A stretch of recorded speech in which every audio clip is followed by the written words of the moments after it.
Hello hi दोस्तों, स्वागत है आपका हमारे आज के न्यूज़पेपर एनालिसिस में। आज है 26 अक्टूबर और आज का द हिंदू हम कवर करेंगे। ये है दिल्ली एडिशन आपके सामने। Rishi Sunak becomes Britain's first non white prime minister. ये न्यूज़ बहुत ज़्यादा ट्रेंडिंग चल रही है। ऋषि सुनाक का वापस से एक बार चुनाव हारना और फिर लिज ट्रस का रिजाइन करना और इनका वापस से प्राइम मिनिस्टर के तौर पे चुने जाना।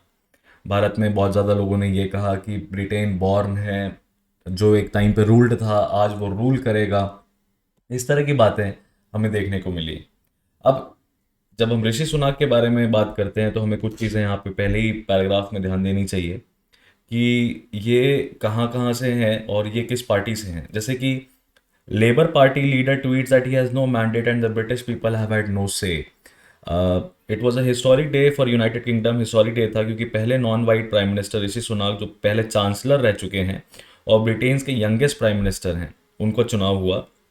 ये इंडियन डिसेंट के हैं, यानी इंडिया, इनके माता पिता जो हैं वो बिलोंगिंग है इंडिया की। और ये ऐसे पेरेंट्स को बिलोंग करते हैं जो कि ब्रिटेन चले गए थे ईस्ट अफ्रीका से। ठीक है, ये इन्वेस्टमेंट बैंकर रह चुके हैं पहले। और इसके बाद आप इनको देखेंगे तो ये कंजर्वेटिव पार्टी के मेंबर हैं। कौन सी पार्टी के मेंबर हैं? कंजर्वेटिव पार्टी के मेंबर हैं।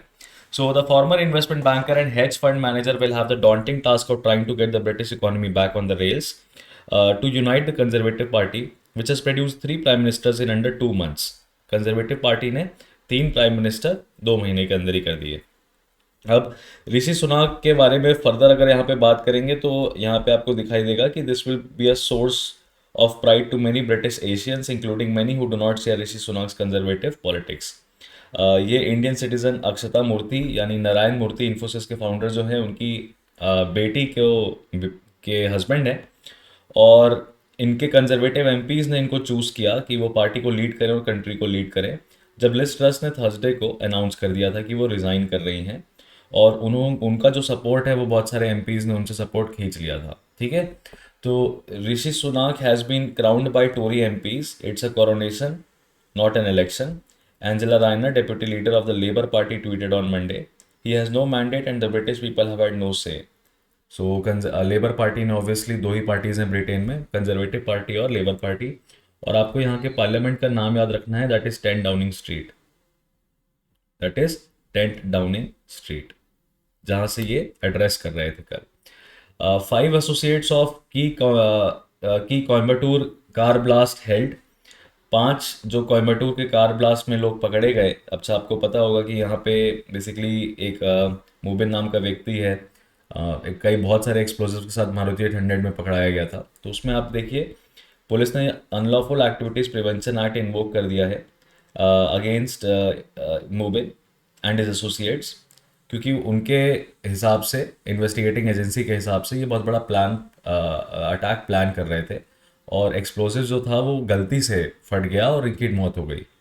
तो ये वाली खबर में आप यूएपीए के बारे में जानेंगे। Cleanest year in Delhi after after Deepawali in 8 years। ये यहाँ पे लिखा हुआ है कि it was the cleanest year in Delhi. Now cleanest year in Delhi इस इसका मतलब ये है कि पिछले 8 सालों में जो दिवाली मनाई गई है वो सबसे साफ कह सकते हैं कि पिछले 8 साल में दिवाली के बाद एयर क्वालिटी बहुत बेकार हो जाती है दिल्ली की। लेकिन इस बार ऐसा नहीं हुआ क्योंकि बैन लगाया गया था, क्या, बर्स्टिंग ऑफ क्रैकर्स पे। अब देखिए, बर्स्टिंग ऑफ क्रैकर्स पे बैन जो है, जब हम इसकी बात करें तो हम कहते हैं कि यार ये हमारे दिवाली हिंदू मेजॉरिटी कम्युनिटी के रिलीजन के साथ इंटरफेयर कर रहे हैं। पटाखे फोड़ना तो हर साल होता है दिवाली में, एक तरह का कस्टम बन गया है। तो जब भी इस तरह की चीज़ें आती हैं तो ये आपको एक अपना दिमाग खुला रखना चाहिए और आपको ये सोचना चाहिए कि देखिए, जब बात करते हैं आपके फंडामेंटल राइट्स की, किसी के राइट टू लाइफ की, है ना, और जब बात होती है आपके फंडामेंटल फ्रीडम ऑफ रिलीजन की, जो कि आर्टिकल 25 वर्सेस आर्टिकल 21 होता है, तो किसका प्रेवलेंस ज़्यादा होगा? ऑब्वियसली राइट टू लाइफ का ज़्यादा होगा। तो जब भी बर्स्टिंग ऑफ क्रैकर्स को बैन किया जाता है तो आप ये भी देख सकते हैं कि पैन इंडिया लेवल पे नहीं किया, ये दिल्ली गवर्नमेंट ने किया और साइंटिफिकली चीज़ों को समझते हुए, एयर क्वालिटी को ध्यान में रखते हुए किया। और इसमें आपको ये समझना रहेगा कि जो आपका बर्स्टिंग ऑफ क्रैकर्स है ना, वो एक एसेंशियल प्रैक्टिस नहीं है रिलीजन में। एसेंशियल प्रैक्टिस डॉक्ट्रिन अभी हिजाब कंट्रोवर्सी में भी सुनने को मिली, और आपको यहाँ पे भी समझने को मिल सकती है कि क्या पटाखे फोड़ना ही एक तरीका है, एकमात्र तरीका है दिवाली मनाने का? नहीं, ऐसा तो नहीं है, इसीलिए उस पर बैन लगाया जा सकता है।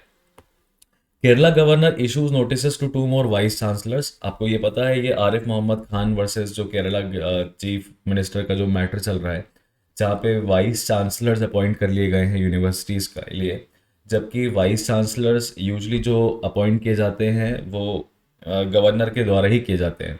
तो इस बार क्या ऐसा हुआ कि केरला गवर्नर से पूछा नहीं गया? नहीं, ऐसा नहीं हुआ।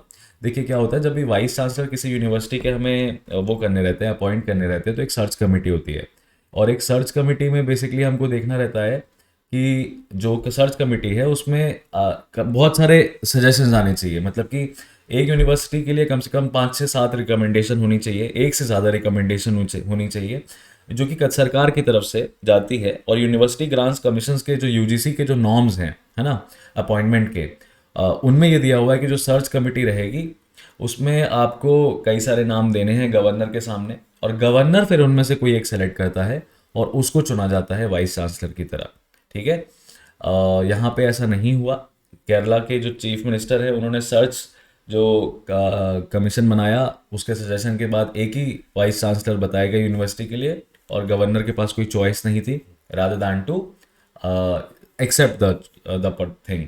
बिकॉज यूनिवर्सिटी ग्रांट्स कमीशन के रेगुलेशन में ये नहीं लिखा है कि अगर सर्च कमेटी मान लीजिए कि अ, अगर एक से ज़्यादा नाम की जगह एक ही नाम दे तो क्या करे गवर्नर? तो गवर्नर को तो आपको पता है कि ये हमारे कॉन्स्टिट्यूशन का फंडामेंटल प्रिंसिपल है, पार्लियामेंट्री फॉर्म ऑफ डेमोक्रेसी का ये फंडामेंटल प्रिंसिपल है कि जो एग्जीक्यूटिव होता है वो लेजिस्लेचर में रिस्पॉन्सिबल होता है।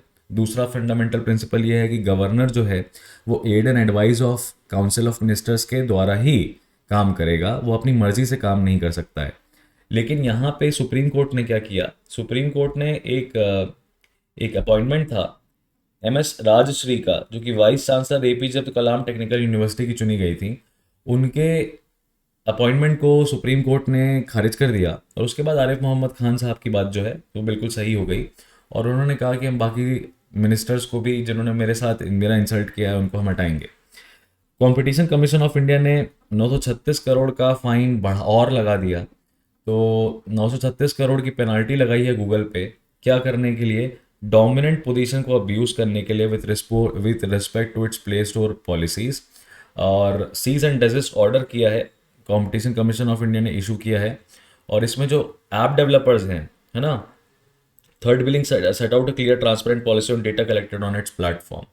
तो इसका मतलब क्या है? देखिए, जब भी आप मोबाइल फ़ोन लेते हो ना, MI का लो, चाहे आप कोई कोई भी फ़ोन लो, आप वन प्लस का लो, आप सैमसंग का फ़ोन लो, तो उसमें आपको एप्पल के सॉरी गूगल के कुछ ऐप्स मिलते हैं, जैसे कि गूगल क्रोम मिलता है, प्ले स्टोर मिलता है, गूगल सर्विसेज होती है, ड्राइव होता है। आप कभी उनको अनइंस्टॉल करने की कोशिश करो तो वो अनइंस्टॉल नहीं होते हैं। तो यहाँ पे इसी आधार पे कंपटीशन कमीशन ऑफ इंडिया ने ये कहा कि आप बेसिकली कंज्यूमर्स को, कस्टमर्स को इम्पोज कर रहे हो कि वो आप ही की सर्विसेज यूज़ करें, और वो शिफ्ट नहीं कर सकते, वो आपको आपके फ़ोन से हटा नहीं सकते। यानी कि आप मैंडेटरीली उनका डेटा जो है वो कलेक्ट कर रहे हो, और आपको अब हमें रिपोर्ट बतानी है, आपको हमें ये बताना है कि अब आप उस डेटा का क्या करते हो। ये डोमिनेंट पोजीशन का अब्यूज़ मतलब कैसा होता है कि जैसे आपको पता है कि अगर आपके सामने 4 दुकानें हैं और एक दुकान बोले कि पहले आपको हमारे थ्रू ही होके जाना रहेगा, मतलब 4 दुकानें लाइन से लगा दी जाएं, और आपकी जो एंट्री पॉइंट है वो पहली दुकान से ही है। मतलब आपके पास ये चॉइस नहीं है कि आप सीधे दुकान नंबर 2, दुकान नंबर 3 में जा सकते हो। दुकान नंबर 2, 3, 4 के लिए आपके पास ऑप्शंस हैं, लेकिन आपको 2, 3, 4 का एक्सेस मिलेगा एक दुकान से ही। आप सिनारियो शायद समझ पा रहे होगे कि इस तरीके से मान लीजिए डोमिनेंट पोजीशन को हम सिंपली समझा रहे हैं कि आपके मान लीजिए ये 2, 3 दुकानें हैं, 2, 3, 4, और ये एक मेजर दुकान है, दुकान नंबर 1। ठीक है, और आप जो प्रोडक्ट खरीदने आए हो सारी ही दुकानें वो चीज़ देती हैं, लेकिन ये वाले रास्ते जो हैं ये बंद हैं। अगर आपको कहीं से भी एंट्री मिलेगी तो आपको यहाँ से मिलेगी, दुकान नंबर 1 से मिलेगी। इसी को कहते हैं डोमिनेंट पोजीशन। यानी कि आप जब इस दुकान से होके जाओगे और यहाँ तक निकलोगे तो आपने यहाँ पे खूब सारे जो प्रोडक्ट्स लगे हुए हैं आप उनको देख चुके होगे, और आप हो सकता है कि इन्हीं प्रोडक्ट्स को कंज्यूम करने के लिए चले जाओ, आप इन दुकानों पे जाओ ही ना। इसी को कहते हैं डोमिनेंट पोजीशन। जब आप डोमिनेंट पोजीशन पे रहो और जब आप इसका मिसयूज़ करो तो इसको कहते हैं डोमिनेंट पोजीशन का मिसयूज़। और ये एक तरीके की एंटाई कॉम्पिटिटिव प्रैक्टिस है। एंटाई कॉम्पिटिटिव प्रैक्टिस समझते हो क्या होता है? जहाँ पे आप मोनोपोली क्रिएट करने की कोशिश कर रहे हो मार्केट में। और ये anti competitive practice competition act जो है भारत का 2002 का, उसके तहत बनाया गया। तो एक क्वेश्चन आपसे पूछा सकता है कि कंपटीशन कमीशन ऑफ इंडिया जो है ना, जिसने ये बैन लगाया है, कंपटीशन कमीशन ऑफ इंडिया, आपसे ये पूछा जा सकता है कि ये किस तरह की बॉडी है। चलिए मैं आपको ऑप्शंस देता हूँ। ए, स्टैट्यूटरी बॉडी है। बी, ये एग्जीक्यूटिव बॉडी है। सी, ये लेजिस्लेटिव बॉडी है। लेजिस्लेटिव बॉडी है। डी, ये एक तरह का कॉन्स्टिट्यूशनल बॉडी है।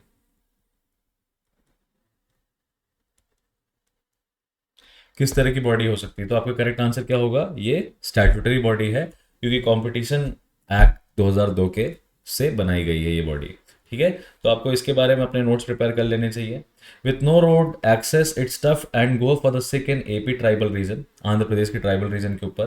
देखिए ये वाली जो न्यूज़ है ये हमारे लिए GS3 के लिए आंसर राइटिंग की जब हम बात करते हैं तो वहाँ पे हम यहाँ से कुछ एक्सर्प्ट यूज़ कर सकते हैं।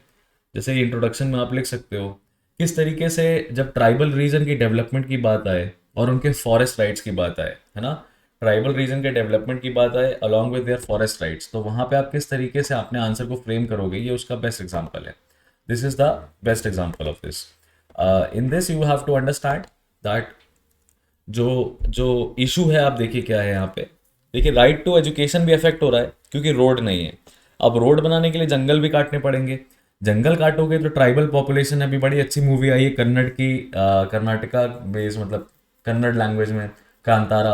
आप देखिएगा उसमें आपको दिखाया गया है कि किस तरीके से लोकल लोग, वहाँ का लोकल इलेक्टेड लीडर और वहाँ का जो फॉरेस्ट सर्विस है, ये तीन लोग किस तरीके से कॉन्फ्लिक्ट में आते रहते हैं फॉरेस्ट राइट्स को लेके, अपने ही जंगलों के ऊपर अधिकारों को लेके। तो वहाँ से आपको काफ़ी क्लू मिलेगा। अब यहाँ पे पूरा मुद्दा क्या है वो हम नहीं समझ रहे हैं। यहाँ पे हम ये देख रहे हैं कि जो ट्राइबल वोमेन है who are sick and pregnant are shifted in this dolis, have to trek 10 to 20 kilometres. 75 साल की आज़ादी के बाद भी बहुत सारी विलेजेस हैं ASR डिस्ट्रिक्ट में, जो कि पहले विशाखापट्टनम के अंडर थी, जिनको अभी रोड से कनेक्ट नहीं किया गया है।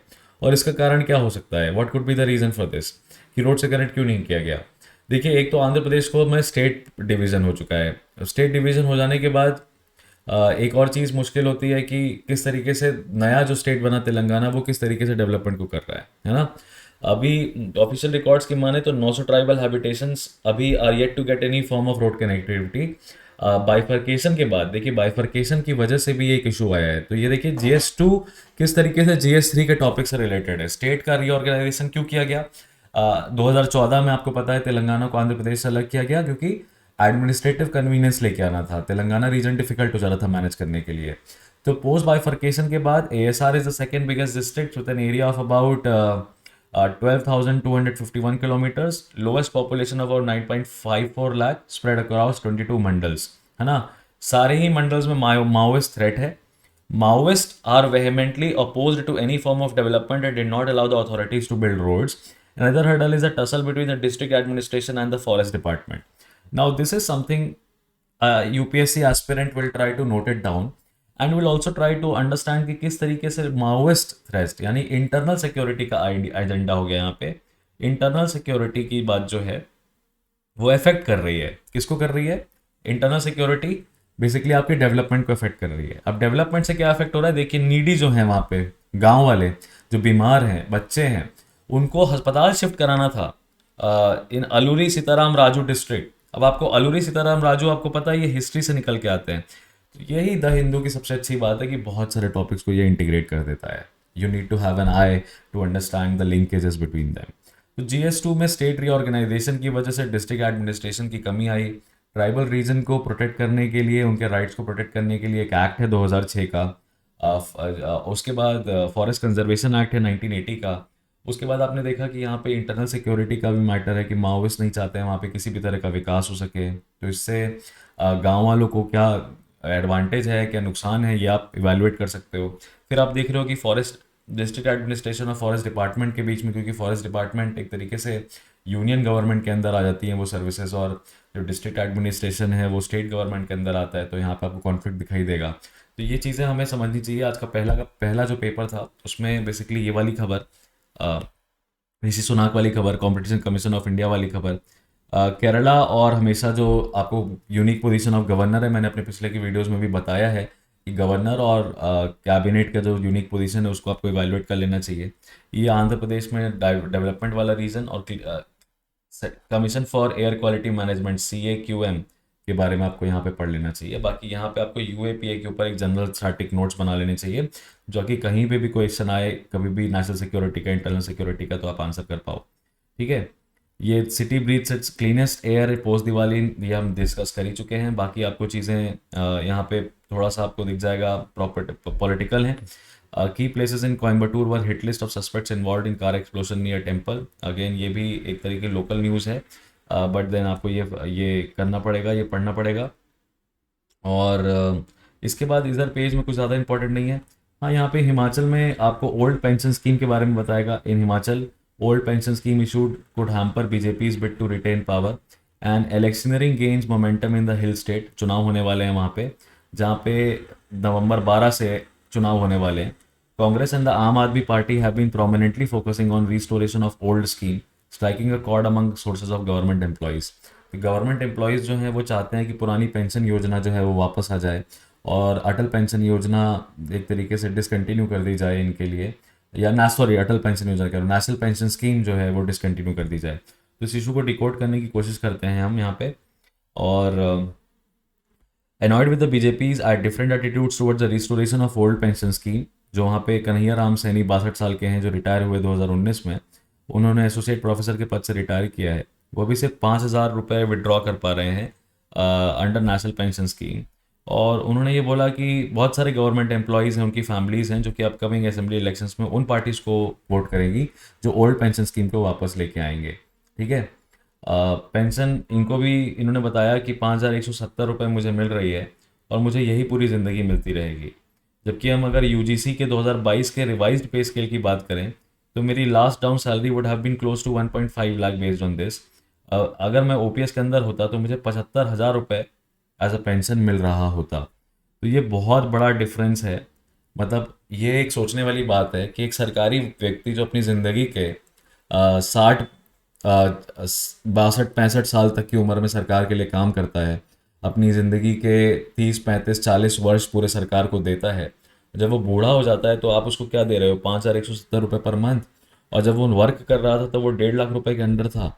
तो ये एक बहुत बड़ा डिफरेंसेस है। और गवर्नमेंट एम्प्लॉयज़ आपको पता है ये कोई एलिट नहीं क्लास होती है, कोई रिच क्लास नहीं होती है। हम सभी गवर्नमेंट एम्प्लॉयज़ बनना चाहते हैं। ये मध्यम वर्गीय फैमिलीज़ होती है, मिडिल क्लास होती हैं।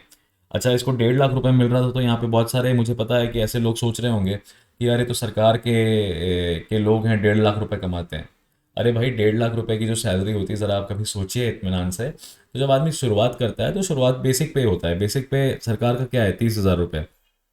फिर आप जब बहुत सीनियर हो जाते हो, जब आपकी एज 55 58 प्लस हो जाती है, तो आखिरी के 3 4 सालों में आपको इस तरह की सैलरी देखने को मिलती है अपनी ज़िंदगी में, कि आप महीने में 2 लाख रुपए सरकार आपको दे रही है। वरना सरकार 60,000 70,000 रुपये ही देती है। अगर एक SDM की सैलरी को कैलकुलेट करें तो एक SDM की सैलरी कितनी होती है, अराउंड अराउंड 76,000 होती है इन हैंड जो उसको मिलती है। आपको थोड़ी कोई करोड़पति थोड़ी हो जाते हैं ये लोग। तो इसीलिए ओल्ड पेंशन स्कीम और न्यू पेंशन स्कीम, जो नेशनल पेंशन स्कीम है, उसमें डिफरेंस है। बीजेपी बेसिकली क्या कहती है कि पेंशनर्स को अपने बलबूते जीना चाहिए, और यहाँ पे कांग्रेस और उनका कहना है कि नहीं, ओल्ड पेंशन स्कीम उनको हम वापस लेके आएंगे। अच्छा, ओल्ड पेंशन स्कीम को क्या कर दिया गया था, एबॉलिश कर दिया गया था national democratic alliance government in December 2003, and the new pension scheme को 1 अप्रैल 2004 से इन्फोर्स कराया गया है ना। तो यहाँ पे जो रीज़न है, क्या होना चाहिए नहीं होना चाहिए, आप इसको एवेल्युएट करिए। लेकिन आप ये देखिए कि किस तरीके से पेंशन वाला जो इशू है वो पॉलिटिकल चीज़ें बन सकती हैं। अब इसको क्यों उन्होंने डिसकंटिन्यू किया, क्यों न्यू पेंशन स्कीम लेके आए। न्यू पेंशन स्कीम में आपकी ही सैलरी से अराउंड अराउंड कुछ अमाउंट कटता रहता है। यहाँ पे ये भी लिखा हुआ है कि 2.5 lakh government employees of whom 1.5 lakh are covered under new pension scheme. It is a natural for employees and their families to be upset. 2.5 lakh government employees हैं, यानी कि 2.5 लाख वोट हैं, जो कि भारतीय जनता पार्टी इस प्रदेश में हिमाचल प्रदेश में हो सकती है। ठीक है। 50% construction work of Ram temple complete sign to be open in January 2024, ये खबर आई है। यहाँ पे बोला गया है कि जो जनवरी 2024 को after the installation of idols ये मंदिर जो है स्थापित कर दिया जाएगा। और बस आपको सुप्रीम कोर्ट का 9 नवंबर 2019 का ऑर्डर है जिसके बाद इस टेम्पल का कंस्ट्रक्शन स्टार्ट किया गया। आप इसके आर्किटेक्चर के बारे में डेफिनेटली पढ़ सकते हैं। You can try to read about the architecture of this. ठीक है। You can try to read about कि राम लल्ला वाला जो केस था, तो Ram Lalla is a god और राम लल्ला गॉड को ज्यूरिस्टिक पर्सन डिक्लेयर किया गया। और उसके बाद इनके इनके द्वारा जो इनका बर्थ प्लेस है, इनकी जो प्रॉपर्टी है, उसके राइट्स डिसाइड किए गए राम लल्ला के फेवर में। तो आपको वो पढ़ना रहेगा। मतलब ये इंटरेस्टिंग इंसाइट्स होती हैं, नहीं भी पढ़ोगे तो चलता है, बट आपको पता होना चाहिए ना कि क्या मैटर क्या था भाई, क्यों किस आधार पे सुप्रीम कोर्ट ने 2019 में ये फैसला सुनाया। Two idols stolen from Tamil Nadu traced to US. Two idols in Chola era bronze idols were stolen about 50 years ago from Vishwanatha Swami temple at Alathur in Tiruvur district of state, and replicas had been put to their place. इसमें dancing Sambandar और सोमाक संदर जो सोमास कंदर है, इनकी basically bronze की statues थी। तो अब जहाँ पे आपको देखने को मिल रहा है कि ये आइडल जो चोरी हुआ है ना, किस तरीके से आपके जो नेशनल हेरिटेज की चीज़ें हैं वो थेफ्ट की वजह से गायब हो जाती हैं। और इसमें आपको एक चीज़ और देखनी है, आपको ये देखना है कि जो जो आइडल्स हैं, यानी आइडल मूर्तियां बनाने का जो कला है वो चोला के अंदर बहुत अच्छी हो गई थी। तो चोला इस साल बहुत न्यूज़ में है ना, वो मूवी आई थी ना एक PS1 करके, पुण्य सुलिया वन करके, पता नहीं क्या उसका नाम है, और उसमें चोला के बारे में बात की गई है। मैंने देखी नहीं है वो पिक्चर, पर मैं आपको एडवाइस करूँगा कि आप देखिए।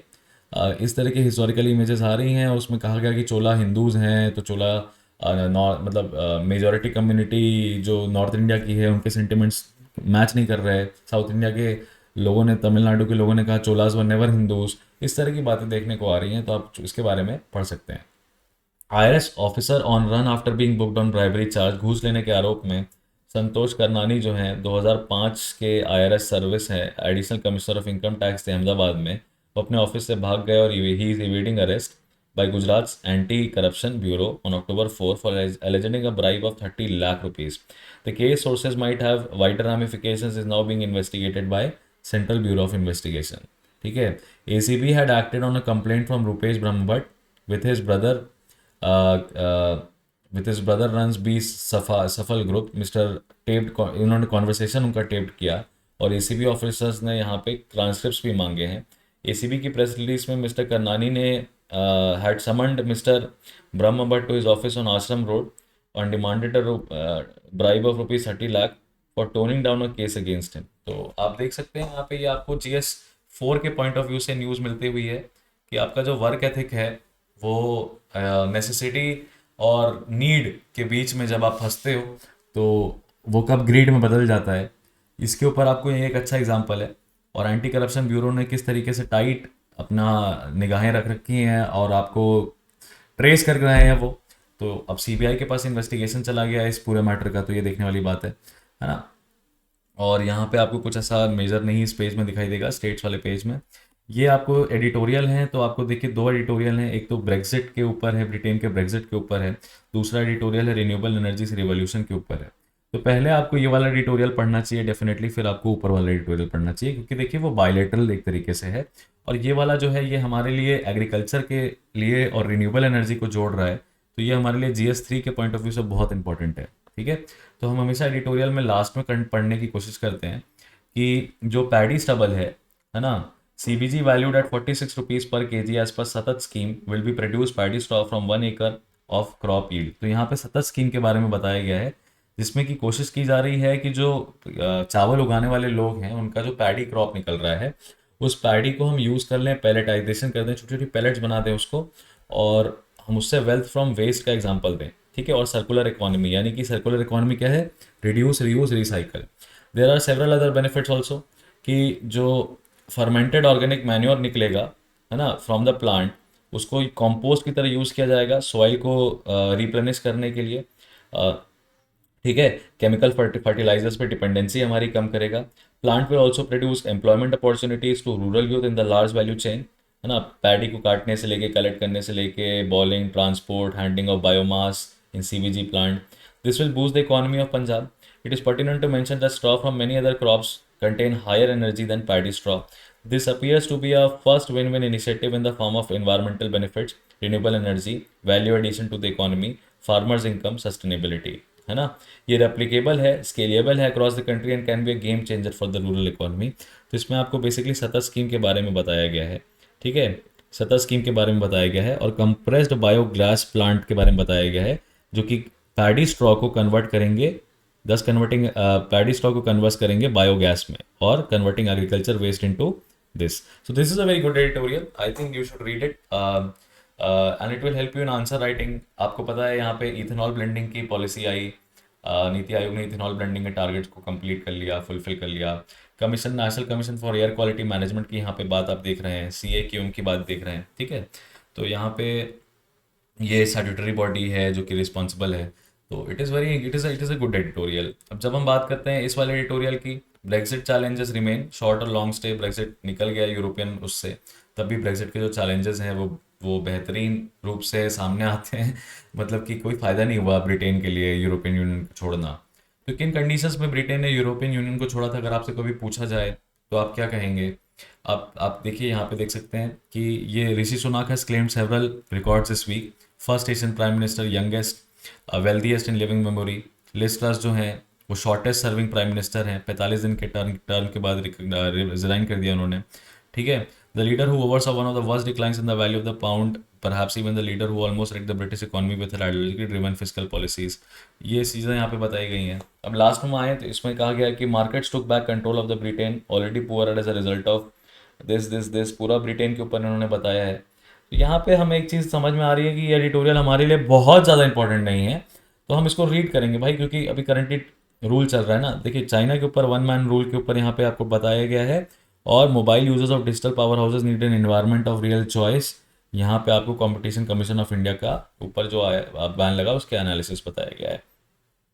अगेन आप देख सकते हैं यहाँ पे ऑन अमेरिकन ड्रीम, यहाँ पे क्या है कि countries in which the West in general and the US is particularly would like to see regime change, Iran, Russia और चाइना। अब ये रेजिम चेंज है, मतलब यहाँ पे चाहते हैं कि वो जो मंत्री लोग हैं वो चेंज हो जाएं। तो आपको यहाँ पे ईरान, रशिया और चाइना का पॉलिटिकल सिचुएशन जो है वो यहाँ पे एनालाइज किया है और किस तरीके से अमेरिका के इंटरेस्ट में जा सकता है। तो इट्स अ गुड टू, मतलब ये आपको किसी भी तरीके से हेल्प नहीं करेगा, जिसको इंटरनेशनल रिलेशंस में इंटरेस्ट है, it's a good to read article. ये आपके IR में हेल्प करेगा आपको। ठीक है, ये वाली चीज़ें, नेम चेंज, बायपोल, ये वाली आपको बिल्कुल नहीं पढ़नी चाहिए। TV dominates as news source despite poor trust levels, only 30% strongly trusted private TV news channels compared to 31% who said so about newspapers, said a CSDS survey. Now CSDS survey is basically uh, actually this survey is for how many people are preferring news channels and read newspapers. अब यहाँ पे आपको role of print media जो है, या media as the fourth pillar of democracy के ऊपर आपको यहाँ पे चीज़ें देखने को मिल सकती हैं। इथियोपिया के ऊपर आप बेसिकली देख लीजिए, ज़्यादा डिटेल में मत पढ़िएगा क्योंकि UPSC की आदत नहीं है कभी भी डिटेल में बहुत ज़्यादा इथियोपियन इशू पूछने की। बट आपसे यहाँ का इथियोपिया की कैपिटल पूछ सकता है, यहाँ के जो रिसेंट अपॉइंटमेंट है उनके बारे में पूछ सकता है, तो आप उसको पढ़ेंगे। Does the presence of neutral umpires mitigate bias in cricket, ये अगेन क्रिकेट से रिलेटेड है, आप रीड करो, पर मेरा सजेशन रहेगा ये वाली चीज़ें मत रीड करिए। अब हम न्यूज़ पे आ जाएं, नेशनल न्यूज़ पे, UNSC members to pay tributes at 26 war memorial. Counter terrorism committee जो है, जो कि इंडिया चेयर कर रहा है, वो भी मिलेगी, और उस पर उन्होंने टेरर फाइनेंसिंग, टेरर और इंडिया का जो सिक्योरिटी काउंसिल का टेन्योर है वो ख़त्म हो रहा है जनवरी में, उसके ऊपर ये चीज़ आई है, तो आप इसको रीड कर सकते हैं। इसमें बहुत सारे रेजोल्यूशंस के बारे में बताया गया है, जैसे कि United nation security council resolution 1951 का सैंक्शन रेजिम बताया गया है, जिसमें हाफिज सईद को 26/11 के अटैक के लिए कोशिश की जा रही है कि वो इंटरनेशनल टेररिस्ट प्रोक्लेम्ड हो सके। यहाँ पे Dalit couple son shot dead in MP village, 4 arrested, 3 on the run. Again आपको देखिएगा tribal population, vulnerable groups in coming into conflicts. यहाँ पे familial histories, professional graphs lie entwined in service of the supreme court. Again ये it's a good to read article that you don't have to study too much into detail, right? So let's turn the page. Let's see what others is there. Rishi's rise, आप इसको front page की news के साथ ही पढ़ेंगे। BJP defence कहती है कि हमने अब्दुल कलाम और मनमोहन सिंह को, opposition parties lament the majoritarian nature of the Narendra Modi government. वही बात जो मैंने बोली, बहुत सारे लोग कह रहे हैं कि भारतीय हैं, कोई कह रहा है नहीं है, तो आपको ये देखना पड़ेगा। सुनाक की वाइफ कितनी अमीर है आप देख सकते हो, उनको 125 करोड़ का सिर्फ डिविडेंड मिला है इन्फोसिस से, जो कि इनकम नहीं कंसीडर की जाती है।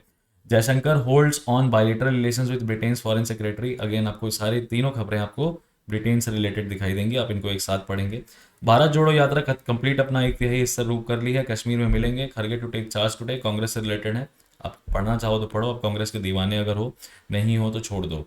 इंडियन इनवॉइस केन्या के प्रेसिडेंट से मिलते हैं, यहाँ पे आपको बता चुका हूँ मैं, एएलटी जो न्यूज़ चैनल के फॉर्मर जो चेयरमैन रह चुके हैं, उनको reportedly he was found dead. अभी इन्वेस्टिगेशन चल रही है कि वो किस तरीके से मारे गए, क्या हुआ। अभी कुछ 3 महीने पहले तक डिसअपियर हो चुके थे, और उसके बाद अभी उनकी जो बॉडी है वो मिली। और अब Indian Indian internal affairs unit के पास चला गया है केन्यन पुलिस का, और उन्होंने कहा कि several people have been taken into custody in this connection, including officials of SSU special services unit, और specific circumstances surrounding the abduction and subsequent lack of information is very disturbing, ऐसा वहाँ की ministry, हमारे जो spokes person है अरिंदम बागची, उन्होंने ऐसा कहा है। ठीक है, और मिनिस्ट्री की क्लोज नज़र है। तो अगेन यहाँ पे एक पूरा मुझे स्पाई रिलेटेड मुद्दा दिखाई देता है, और मुझे ये दिखाई दे रहा है कि एशिया में आप देख लो डियर, अगर आप थोड़ा दिमाग लगा सकते हो तो वर्ल्ड वॉर 3 का सिचुएशन जो है वो बनते हुए नजर आ रहा है।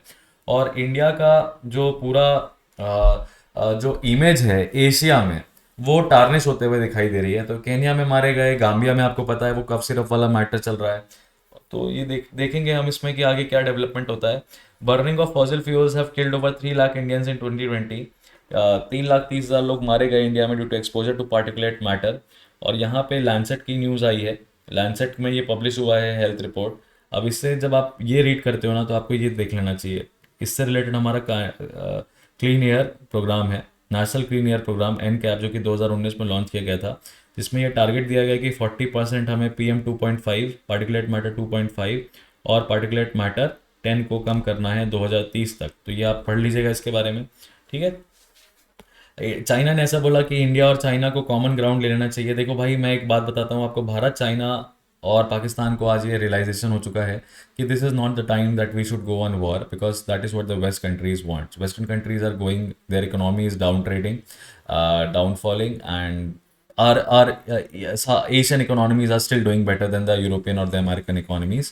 तो चाहेंगे अमेरिकन और यूरोपियन इकोनॉमीज चाहेंगे कि हमारे जो कॉलोनियल जो स्टेट्स रह चुके हैं, जो हमसे कम हैं, हमसे कमज़ोर हैं, वो आपस में लड़ जाएं। पर ऐसे में आपने देखा कि अभी इंडिया पाकिस्तान का जब मैच हुआ तो ऑस्ट्रेलिया के बाहर हुआ, और क्वाड के एक मेंबर के बाहर मैच हुआ, और किस तरीके से इंडिया और पाकिस्तान के सारे फैंस चीयर कर रहे थे, कोई लड़ाई झगड़ा नहीं हुआ, कुछ भी नहीं हुआ, जबकि इस तरह के मैसेजेस डाले गए, बाप बाप होता है, बाप को मत सिखाओ, और ये सारी चीज़ें की गई, पर फिर भी एक हंसता खुशनुमा माहौल था वहाँ पे। तो आपको दिखाई देगा और पाकिस्तान के जो प्राइम मिनिस्टर, उन्होंने दिवाली सबको विश करी। ये एक तरह का पूरा सोशल इंजीनियरिंग कह लीजिए कर रहे हैं, कि कंसेंसस बनाने की इंटरनेशनली कोशिश कर रहे हैं। आप रीड करेंगे तो आपको समझ में आएगा कि भाई कुछ चीज़ हवा में नहीं होती इंटरनेशनली, सब चीज़ के पीछे एक पर्टिकुलर मिशन है। साइक्लोन सितरंग जो है वो आ चुका है, 24 people have died in Bangladesh. और लो प्रेशर एरिया, बड़े दिन से सुन रहे थे कि बे ऑफ बंगाल में लो प्रेशर एरिया बन रहा है, और फाइनली हैवी रेनफॉल के साथ वो आया through out the day, flooding many areas in the coastal region across southern and south western Bangalore, अब बांग्लादेश। तो इसमें आपको देखना रहेगा कि ये आखिरकार साइक्लोन बे ऑफ बंगाल में ऑनसेट ऑफ विंटर में बनते क्यों हैं। ठीक है, म्यांमार की मिलिट्री ने एयर स्ट्राइक क्लिक कर दिया। Russia is performing secret work at Zaporizhzhia plant, says Ukraine's nuclear agency. Ukraine की न्यूक्लियर एजेंसी ने यह कहा है कि रशिया कर रहा है, रशिया ये कहता है कि वो सीक्रेट बॉम्ब बना रहा है, और दुनिया भर की चीज़ें हैं, आप उसको रीड कर सकते हैं वहाँ पे। इंडिया का जो एक्सपोर्ट है चाइना में, वो बढ़ते हुए नजर आया है as compare to import. Production leading schemes for different sectors will help reduce dependence on imports over time. यहाँ पे PLI स्कीम के ऊपर अगेन GS3 के पॉइंट ऑफ व्यू से आपको काफ़ी चीज़ें देखने को मिलेगी, तो आप ये वाली न्यूज़ को भी रीड कर सकते हो। प्लीज़ डोंट एक्सपेक्ट कि आपको सब कुछ बताया जाएगा।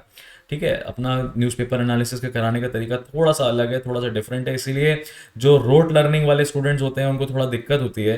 वो ये कहते हैं कि सर हमें नोट्स नहीं मिलते, हमें PDF नहीं मिलता है। मेरा ये मानना है कि देखिए, आपको एक तरह के करंट अफेयर्स पढ़ने की आदत लग गई है, बहुत अच्छी बात है। सितेंद्र सर हमारे स्टार स्टार न्यूज़पेपर एनालिसिस करने वाले फैकल्टी हैं, और मैं उनका बहुत रिस्पेक्ट करता हूँ, बहुत आदर करता हूँ उनका, क्योंकि वो बंदा जितनी मेहनत करता है उतना शायद ही कोई कर पाए, मतलब मेरे से तो नहीं हो सकती। तो सितेंद्र सर को हैट्स ऑफ है, यहाँ पे आपकी फ़ैन फॉलोइंग भी बहुत अच्छी है। सितेंद्र सर आपको एक एक चीज़ डिटेल में बताते हैं, पर वो आज किसी कारणवश भाई, आज त्योहार का माहौल है, हो सकता है उनकी तबीयत भी खराब हो तो वो एनालिसिस नहीं ले पाए। और अपने एनालिसिस में ये थोड़ा सा डिफरेंस रहता है ना डियर, कि हम चाहते हैं, आई वांट कि आपको पता चल जाए कि how you have to separate the wheat from the chaff, यानी कि आपको गेहूं के दाने निकालने हैं बेसिकली भूसे में से, एक तरीके से समझ लीजिए। तो आपको ये पता रहे कि गेहूं के दाने कौन कौन से हैं जो आपको चुनने हैं, तो अब आप रीड करो, इसको रीड करो, अपने खुद के नोट्स बनाओ, तो आपको ज़्यादा समझ में आएगा, ज़्यादा मज़ा आएगा। शुरुआती दौर में जब हम न्यूज़पेपर, किसी ने ये सर एनालिसिस पहली बार देखा है तो भी उसको, उसके लिए कारगर है कि उसको ये पता है कि किस तरीके से न्यूज़पेपर एनालिसिस को अप्रोच करना चाहिए। और जो लगातार न्यूज़पेपर एनालिसिस की वीडियोस देख रहे हैं, आपको न्यूज़पेपर तो पढ़ना ही चाहिए बॉयज, पढ़ना ही चाहिए। टॉपिक्स निकाल दिए हैं, आप उन टॉपिक्स को पढ़िए, और मैं मिलता हूँ आपसे नेक्स्ट न्यूज़पेपर एनालिसिस में। टिल देन आपके कुछ क्वेश्चंस हो, कुछ कमेंट्स हो, कुछ फीडबैक्स हो, तो आप कमेंट सेक्शन में ज़रूर बताइएगा। सब्सक्राइब करिए इस चैनल को, अपने दोस्तों के साथ इस वीडियो को शेयर करिए। मिलते हैं आपसे अगले वीडियो में। Bye bye.